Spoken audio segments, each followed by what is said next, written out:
గుండెలతో, సరైనోడు వంటి సినిమాలతో తెలుగునాట గుర్తింపు తెచ్చుకున్న హీరోయిన్ క్యాథరిన్ థ్రెసా.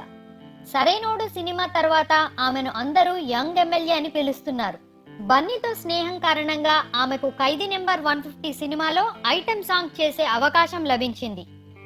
అయితే ఈగో సమస్య కారణంగా ఆ సినిమా నుంచి తప్పుకుంది క్యాథరిన్.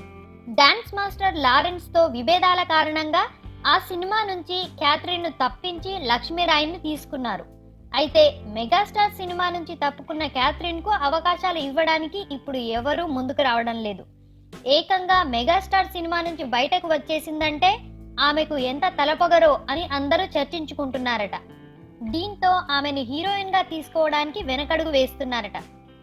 అసలు ఆ సినిమా నుంచి క్యాథరిన్ ను తీసేయడానికి నిజమైన కారణం ఏమిటో మాత్రం ఇప్పటికీ తెలియదు.